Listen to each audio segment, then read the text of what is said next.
اعوذ باللہ من الشیطان الرجیم بسم اللہ الرحمن الرحیم الحمد للہ رب العالمین وصلی اللہ علی محمد وآلہ الطاہرین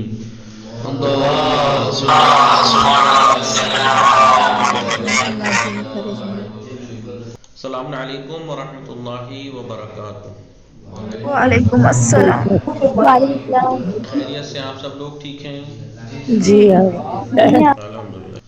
جی انما فاطمہ ظرفشہ میم آپ لوگ ٹھیک ہیں؟ ہنا میم جی آقا ٹھیک ہے۔ آپ کی فاطمہ طبیعت ٹھیک ہے زہرا آقا؟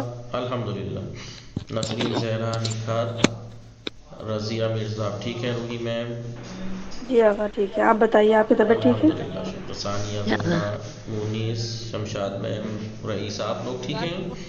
جی جی جی ہماری گفتگو کتاب آداب اسلامی میں چل رہی تھی استاد اور شاگرد کے جو مشترکہ فرائض، فریضے، ذمہ داریاں ہیں جو استاد اور شاگرد کو تعلیم کے میدان میں رعایت کرنی ہے، خیال رکھنا ہے، ان ذمہ داریوں کے بارے میں گفتگو چل رہی تھی اور بتایا تھا کہ دونوں کو جو سب سے پہلی چیز کا خیال رکھنا ہے وہ ہے خلوص نیت، نیت خالص ہونی چاہیے دونوں کی، قربتاً اللہ وہ کام ہونا چاہیے۔ اگر دنیاوی کوئی نیت ہے اس کے ذہن میں، چاہے وہ لوگوں کو پر برتری جتانا ہو یا لوگوں کی توہین کرنا مقصد ہو علم حاصل کر کے، یا کوئی بھی ایسا مقصد ہے، تو اس کے بارے میں اکثر روایات میں آپ نے کیا لفظ استعمال ہوتا دیکھا؟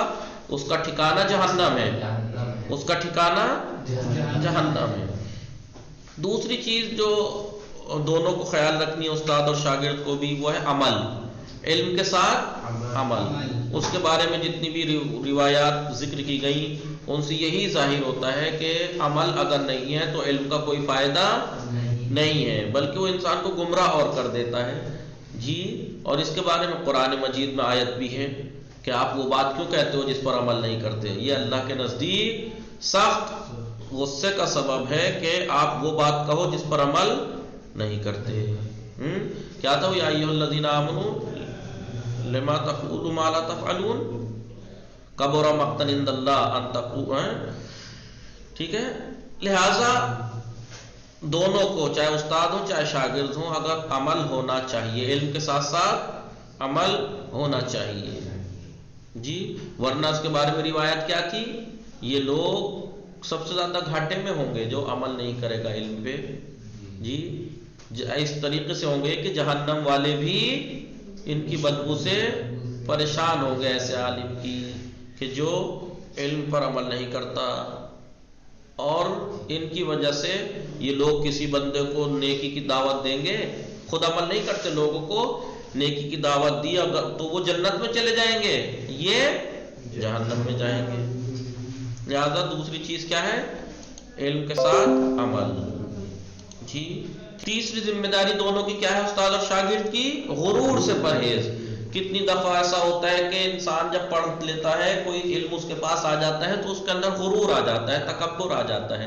لہذا نیت کو خالص قربت اللہ ہونے کے ساتھ ساتھ، علم پر عمل کرنے کے ساتھ ساتھ ایک اور چیز جو ضروری ہے وہ کیا ہے؟ غرور سے پرہیز، غرور اور تکبر سے پرہیز۔ جی اور اس کے بعد چوتھی چیز کیا تھی؟ توکل۔ توکل یعنی بھروسہ، بھروسہ۔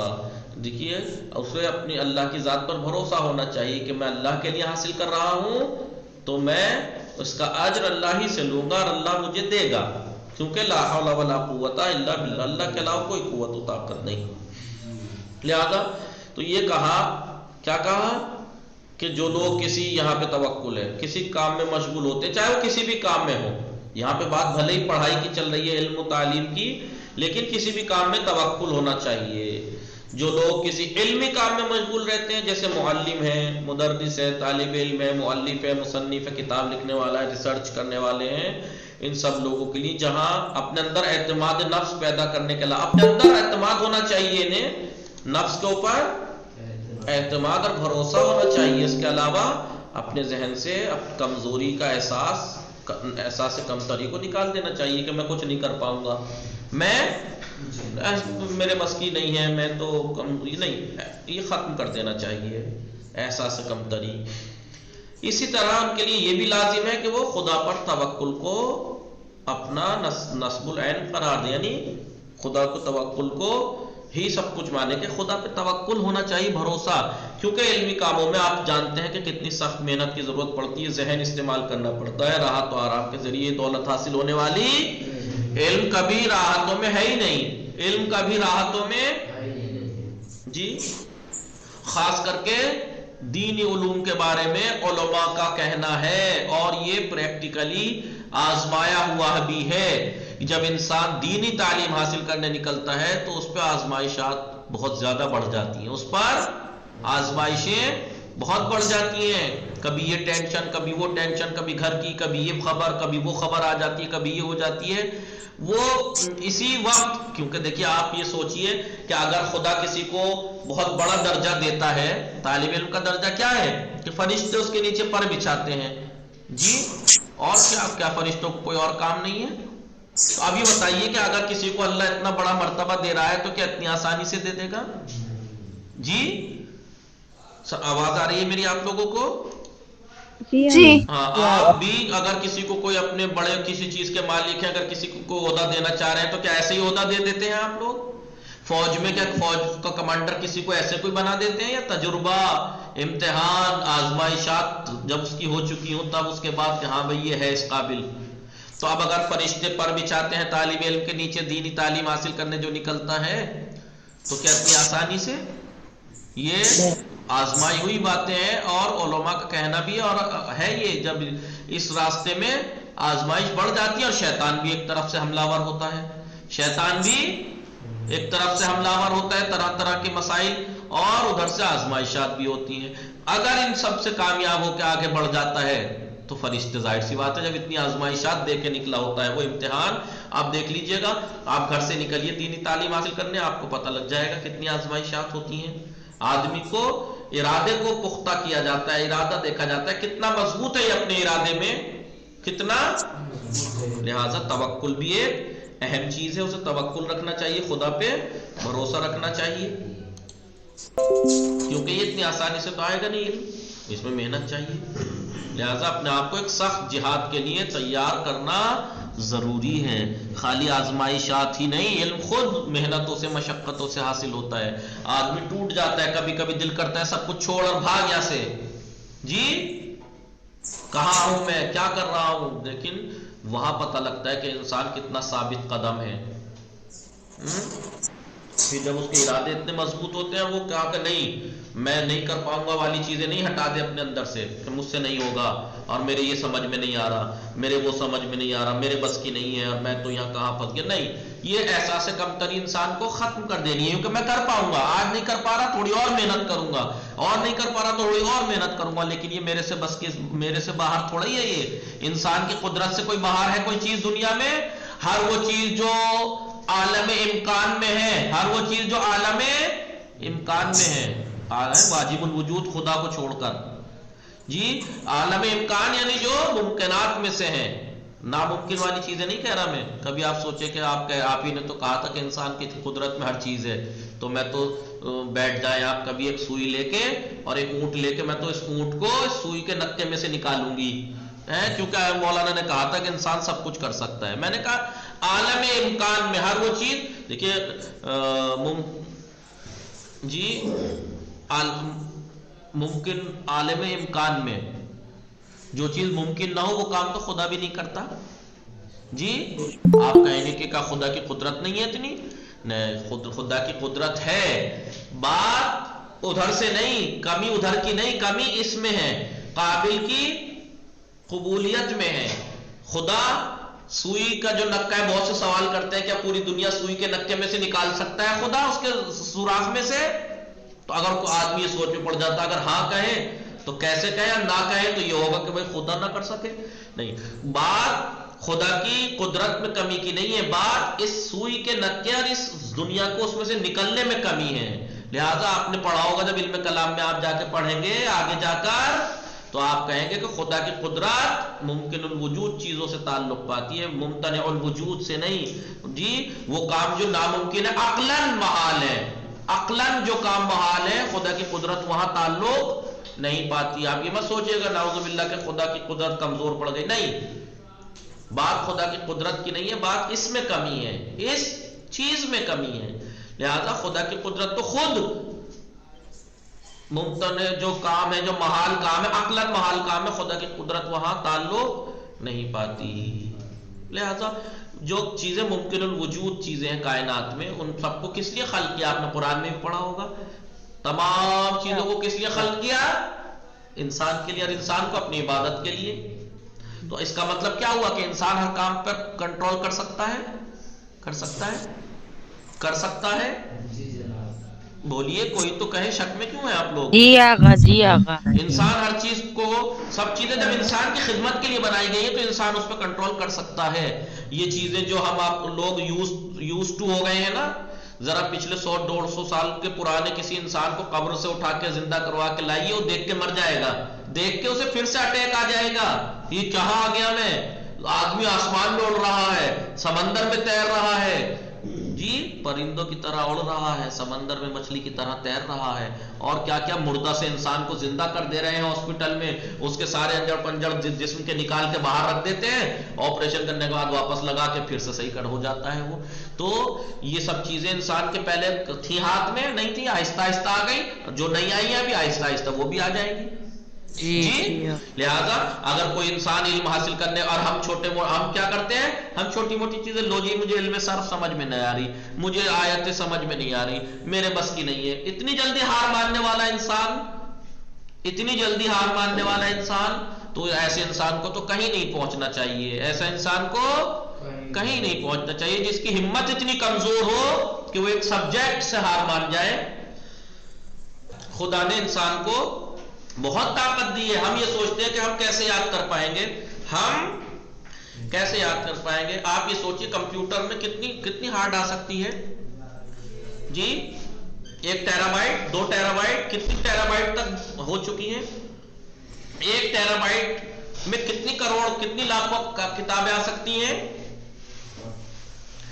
اس ٹیرا بائٹ کو کس نے بنایا؟ انسان نے۔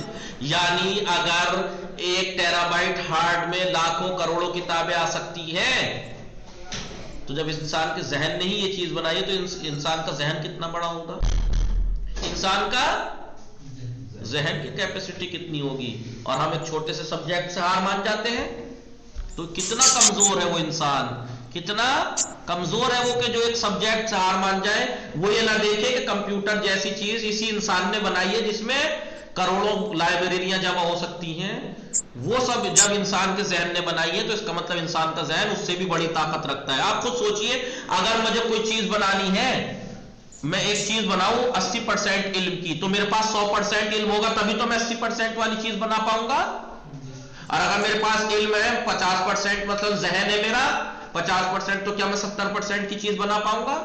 نہیں۔ اگر انسان نے دنیا میں اتنی کروڑوں بائٹ بنا دی ہے، اتنی کروڑوں لائبریریاں ایک سم میں، ایک چپ میں جمع ہو سکتی ہیں، تو انسان کا ذہن اس سے کہیں زیادہ ہوگا یا نہیں؟ اور پھر ہم ایک سبجیکٹ سے ہار مان جائیں، یہ زیب دیتی ہے یہ بات کہ ہم 1-2 سبجیکٹ سے ہار مان جائیں کہ مجھے یاد نہیں ہوگا، مجھے یہ آیتیں یاد نہیں ہوں گی، مجھے یہ روایتیں یاد نہیں ہوں گی، مجھے یہ چیز یاد نہیں ہوگی، مجھے میتھس نہیں سمجھ میں آئے گا، مجھے انگلش نہیں آئے گی، مجھے فارسی نہیں آئے گی۔ کیا یہ بات زیبا دیتی ہے ایک انسان کو، اس انسان کو جسے خدا نے اتنی قدرت دی ہے کہ اس نے ہارڈ بنائی، جس ہارڈ میں لاکھوں کتابیں آ سکتی ہیں، تو اس کا ذہن کتنا بڑا ہوگا؟ یہ سب چیزیں کیوں ہیں؟ یہ انسان ہار کیوں مانتے ہیں بعض ٹائم؟ یہ احساس کمتری کا شکار ہوتے ہیں، یہ اپنی استعداد کو، اپنی قوت کو سمجھے نہیں ہیں، انہوں نے اپنے بارے میں غور و فکر کیا نہیں کہ مجھے قدرت نے کتنی طاقت دی ہے۔ جس دن وہ یہ سمجھ لیں گے کہ میرا ذہن کتنا بڑا ہے، میرا ذہن اتنا بڑا ہے کہ دنیا میں جتنی بھی ابھی تک ٹیرا بائٹ بنی ہے، جن میں لاکھوں کروڑوں کتابیں آ سکتی ہیں، اس سے بھی زیادہ طاقت ہمارے ذہن میں، کہیں زیادہ طاقت ہے ہمارے ذہن میں، تو پھر جب یہ سمجھنے لگے گا، غور و فکر کرنے لگے گا، تو کبھی کسی چیز سے ہار نہیں مانے گا، دنیا میں کسی مصیبت سے ہار نہیں مانے گا، نہیں مانے گا، بل یہی کہنا چاہ رہے ہیں کہ انسان کو اپنے اندر خود اعتمادی پیدا کرنی ہوگی اور احساس کمتری کو نکالنا ہوگا کہ مجھ میں کچھ نہیں کر سکتا، یہ نکال پھینکنا ہوگا۔ جس دن یہ نکال پھینکا تو اب یہ سوچ لیجئے جو چیزیں ہیں ان سب پہ دنیا میں انسان کے لیے ہیں، وہ ان سب پہ قبضہ کر سکتا ہے، اور اس کے ساتھ ساتھ توکل بھی ہونا چاہیے۔ اس لیے کہ میں نے آپ کو کہا تھا کتنے بھی ذہین ہوشیار لوگ ہوں آج ٹھوکریں کھا رہے ہیں، اور کتنے ایسے تھے جو مڈل کلاس ان کا ذہن تھا، میڈیم ذہن کے لوگ تھے، لیکن انہوں نے خدا پر توکل کرتے ہوئے محنت کو نہیں چھوڑا، ہمت نہیں ہاری، تو خدا نے انہیں توفیق دی اور آج وہ کامیاب ہیں۔ لہذا ہم دیکھیں ہم کتنا بھی یاد کرنے بیٹھے یاد ہو جاتا ہو، لیکن اگر توفیق نہیں ہے تو بڑے بڑے ذہین ہار جاتے ہیں۔ ساتھ میں توفیق ہونا بھی بہت ضروری ہے، خدا کی توفیق۔ دوسرا ہے کہ جو لوگ اس طرح کے کاموں میں مشغول رہتے ہیں عام طور پر ان کی آمدنی کم ہوتی ہے، اور وہ آمدنی کی طرف بے قدر ضرورت توجہ نہیں کر پاتے جتنی توجہ کرنی چاہیے، جس کی بنا پر وہ مالی پریشانیوں سے دوچار رہتے ہیں، اور بسا اوقات دوسروں کے سامنے ہاتھ بھی پھیلا دیتے ہیں، جبکہ خداوند عالم نے ان کی روزی کا خود وعدہ کیا ہے۔ جس دن طالب علم گھر سے نکلتا ہے تو خدا پہلے وعدہ کر چکا ہے، جیسا کہ پیغمبر اکرم کا ارشاد گرامی ان اللہ تعالی قد تکفل لطالب علم برزقہ خاصۃ عما ضمنہ لغیرہ۔ پروردگار عالم نے تمام لوگوں سے رزق کا عام وعدہ کرنے کے علاوہ طالب علم کی روزی کے لیے خاص طور پر ضمانت، پورے انسانوں کی رزق کا وعدہ کیا ہے خدا نے، لیکن طالب علم کا خاص کر کے بھی ضمانت اور ذمہ داری لی ہے۔ لہذا جو افراد بھی علم کی راہ میں قدم رکھیں وہ دوسروں پر اعتماد کر، دوسروں پر بھروسہ کرنے کے بجائے صرف اور صرف خداوند عالم پر توکل اور بھروسہ رکھیں، اور اسی سے روزی طلب کریں اور اپنے علمی کاموں میں مشغول رہیں۔ سمجھ میں آئی بات آپ لوگوں کو؟ تیسری ہے کہ علم کے بلند مقامات تعلیم ہی کے ذریعے سے حاصل نہیں ہوتے ہیں۔ جی، علم کے بڑے بڑے مقامات تعلیم کے ذریعے ہی سے حاصل نہیں ہوتے ہیں، اس میں توفیق نہ ہو جگر تو وہ تعلیم آپ کتنی حاصل کر لیں پیچھے رہ جاتا ہے آدمی، کیونکہ علم در حقیقت ایک نور ہے۔ علم نور ہے نا جو خداوند عالم کی قدرت میں ہے، وہ جسے چاہے دولت علم سے مالا مال کر سکتا ہے۔ امام جعفر صادق علیہ السلام نے فرمایا کہ لیس العلم بالتعلم، علم تعلیم سے حاصل نہیں ہوتا ہے، علم تعلیم حاصل کرنے سے حاصل نہیں ہوتا ہے، انما ہوا نور، علم تو نور ہے، یقع فی قلب من یرید اللہ تبارک و تعالی ان یہدیہ، جی خداوند عالم جس کی ہدایت کرنا چاہتا ہے اس کے دل میں ڈال دیتا ہے علم۔ لہذا علم کی حقیقت تک دیکھیے، علم جو ہم تعلیم حاصل کرتے ہیں، ہم یہ سبجیکٹ پڑھ لیا، ہمیں میتھ آ گیا، ہمیں یہ فلاں سبجیکٹ آ گیا، یہ تعلیم ہے، لیکن جو علم ہے حقیقی علم ہے وہ تو نور ہے۔ علم کی حقیقت تک پہنچنے کے لیے خداوند عالم سے ہدایت طلب کرتے رہنا چاہیے، ورنہ کتنے پڑھے لکھے گوار جاہل لوگ ایسے ہیں جو گمراہ ہو گئے، پڑھے لکھے ڈگری ہولڈر لوگ ہیں، جی مولوی بنے ہوئے ہیں، پڑھ لکھ لیے ہیں، تعلیم لیکن آج وہ ٹھوکریں کھا رہے ہیں، جی گمراہ ہو گئے ہیں، رائے حق سے بھٹک گئے ہیں، ان کے نظریات بدل گئے ہیں، عقائد خراب ہو گئے ہیں۔ کیوں؟ کیونکہ علم ایک نور ہے، علم ایک خدا جس کی ہدایت کرنا چاہتا ہے اس کے قلب میں ڈال دیتا ہے، اور جب اس راہ میں قدم اٹھائے، لہٰذا علم کی حقیقت تک پہنچنے کے لیے خداوند عالم سے ہدایت طلب کرتے رہنا چاہیے، اور جب اس راہ میں قدم اٹھائے تو فقط خدا پر توکل رکھے، بھروسہ رکھے، اور اس بات کا یقین رہے کہ خداوند عالم نے بندوں کی ہدایت کا جو وعدہ کیا ہے وہ اسے ضرور پورا کرے گا، خدا کا وعدہ کوئی جھوٹا نہیں ہوتا۔ پانچویں چیز جو ہے جو استاد اور شاگرد دونوں کو جس کا لحاظ رکھنا ہے وہ ہے تقوی، اللہ سے خوف، اللہ سے ڈر، اور نفس کی اصلاح، دونوں کو اس بات کا خیال رکھنا ہے۔ استاد اور طالب علم کے مشترکہ جو فرائض اور ذمہ داریاں ہیں، تیسری صفت یہ ذکر کی گئی ہے کہ وہ اپنے علم سے فریب نہ کھائیں، ورنہ وہی علم انہیں خدا سے قریب کرنے کے بجائے انہیں دور کر دے گا، ٹھیک ہے؟ لہذا اس خطرے سے محفوظ رکھیں۔ انہوں نے کیوں کہا تیسری صفت؟ پانچویں صفت ہونی چاہیے نا، یہ اپنے علم سے فریب نہ کھائیں ورنہ وہی علم انہیں خدا سے قریب کرنے کے بجائے دور کر دے گا. فریب نہ کھانا چاہیے اپنے علم سے. اس خطرے سے محفوظ رہنے کے لیے ان پر ضروری ہے کہ سب سے زیادہ اپنے نفس کی اصلاح کریں اور اس کے تقدس کی جانب متوجہ رہیں، اپنے نفس کے پاکیزگی کی طرف متوجہ رہیں، اور علم کے سہارے دوسروں کی بنسبت جلد از جلد قرب خدا کی منزلیں طے کریں، اوروں کی بنسبت خود جلدی جلدی خدا کے قریب پہنچنے کی راستے طے کریں.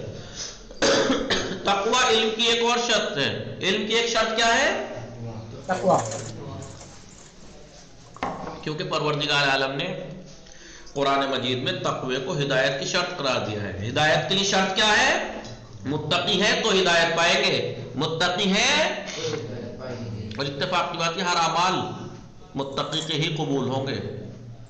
انما کیا ہے وہ؟ انما یتقبل اللہ من المتقین. اللہ اعمال جو فقط متقین کو قبول کرتا ہے. ٹھیک ہے، لہذا علم کی ایک شرط کیا ہے؟ تقوی ہے. بسم اللہ الرحمن الرحیم. ذالک الکتاب لا ریب فیہ، یہ وہ کتاب ہے کہ جس میں کوئی شک نہیں. ھدی للمتقین، یہ متقین کے لیے ہدایت ہے. جی متقین کی ہدایت کے لیے ہے یہ. تو لہذا تقوی تو سب سے اہم چیز ہے. تقوی یعنی پرہیزگاری، اللہ سے خوف، اللہ سے ڈر. لہذا قرآن مجید کے علوم و معارف سے صرف وہی فیض یاب ہو سکتے ہیں. قرآن کے علم سے صرف وہی فیض یاب ہوں گے، انہیں ہی فائدہ ملے گا جو حقیقت میں متقی اور پرہیزگار ہیں. دوسرے یہ کہ خداوند عالم نے جو وعدہ فرمایا ہے، اگر تم متقی بن جاؤ گے تو خداوند عالم تمہیں دولت علم سے مالا مال کر دے گا، جیسا کہ ارشاد ہے اتقوا اللہ ویعلمکم اللہ. تم تقوی اختیار کرو تاکہ اللہ تمہیں علم عطا فرمائے. تو علم تقوی پر آتا ہے. اب اگر آپ متقی نہیں ہیں، تقوی نہیں ہے، تو علم نہیں آئے گا. یہ بھی ارشاد بسم اللہ الرحمن الرحیم. یا ایھا الذین آمنوا، اے وہ لوگ جو ایمان لائے، یعنی اے مومنو، ان تتقوا اللہ، اگر تم اللہ کا تقوی اختیار کرو، یجعل لکم فرقانا، تو اللہ تمہیں علم باطل اور حق کی تمیز پیدا کرنے کی صلاحیت دے دے گا. فرقان فرق سے ہے، حق و باطل میں فرق کی صلاحیت تمہیں دے دے گا. کتنے لوگ ایسے ہیں جو حق و باطل میں تمیز ہی نہیں کر پاتے. ایمان والو، اگر تم تقوی الہی اختیار کرو گے تو وہ تمہیں حق و باطل میں تفرقے کی، فرق کی صلاحیت عطا کر دے گا. فرقان کسے کہتے ہیں؟ اس چشم بصیرت کو کہا جاتا ہے، اس بصیرت والی آنکھ کو کہا جاتا ہے جس کے پاس یہ نعمت الہی ہو، جس کے پاس اللہ کی یہ نعمت ہو. وہ زندگی کی کسی بھی مرحلے میں حیرانی اور سرگردانی اور پریشانی اور گمراہی میں مبتلا نہیں ہوگا. اگر بصیرت ہے، بصیرت کا مطلب یہ بصر نہیں ہے جو ہماری سامنے آنکھیں لگی ہوئی ہیں، نہیں. بصیرت سے مراد یہ آنکھیں نہیں جو دل کی آنکھیں ہیں، جو قلب کی آنکھیں ہیں وہ. اور اسے حق و باطل کی تمیز میں کسی قسم کی زحمت نہیں ہوتی، اور اسے بآسانی اندازہ ہو جاتا ہے کہ حق کیا ہے اور باطل کدھر ہے.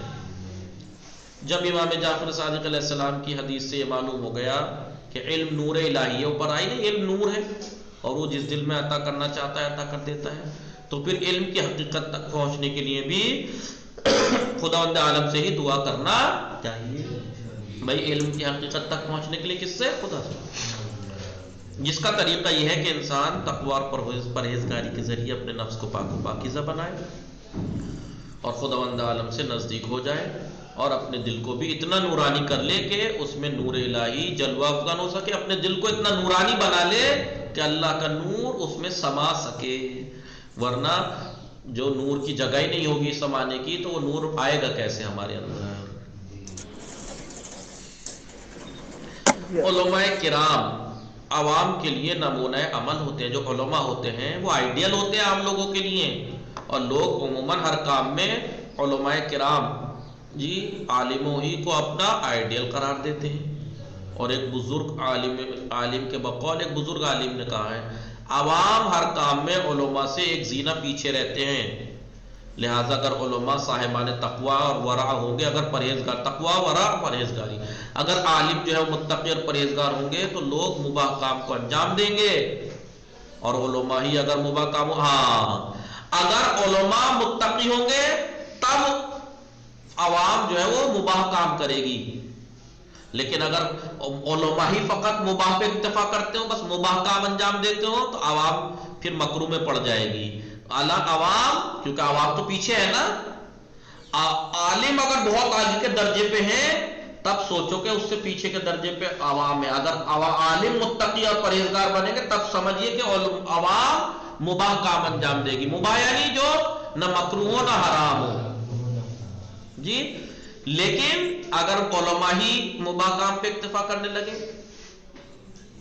تو پھر عوام تو مکروہ والے کام انجام دے گی, مشتبہ اور مکروہ کام انجام دے گی. اور اگر علماء مکروہ کام انجام دینے لگے تو پھر عوام حرام کام انجام دینے لگیں گے. اور اگر خدا نخواستہ خود علماء حرام کاموں میں مبتلا ہو جائے تو دیکھ لے کہ پھر وہ پھر عوام کافر ہو جائے گی جی. یعنی کیونکہ عوام ہمیشہ علماء سے ایک درجہ پیچھے رہتی ہے. اگر ہم علماء جو لوگ ہیں وہ اگر متقی اور پرہیزگار ہیں تب ہم مباح کام کریں گے, اور اگر وہی مباح کام پہ رہ جائیں تو ہم پھر مکروہات پہ پڑے رہ جائیں گے. اور اگر وہی مکروہ کاموں کو انجام دینے لگے تو پھر عوام حرام کاموں میں, اور وہ اگر حرام کرنے لگے علماء تو سمجھ لیجئے پھر کافر ہو جائے گی قوم. سمجھ میں آئی یہ عالم کا قول آپ لوگوں کو جی. لہذا علماء کو متقی پرہیزگار ہونا چاہیے تاکہ بلکہ اس سے بھی آگے کے درجے پہ ہونا چاہیے تاکہ عوام متقی اور پرہیزگاری والے درجے پر پہنچے. علماء کو تو جی تقوی اور پرہیزگاری کے مرحلے سے بھی آگے ہونا چاہیے تاکہ عوام یہاں آ سکے تقوی اور پرہیزگاری والے مرحلے پر. باقی انشاءاللہ کل پڑھیں گے, ٹائم ہو گیا. وصلی اللہ علی محمد وآلہ الطاہرین. اللہم صلی علی محمد. اب یہ اگلی جو ذمہ داری ہے, چھٹی ذمہ داری علماء کی ارشاد استاد اور شاگرد کی, وہ کیا ہے؟ نیک اخلاق ہونا. وہ کل پڑھیں گے انشاءاللہ. ایک سوال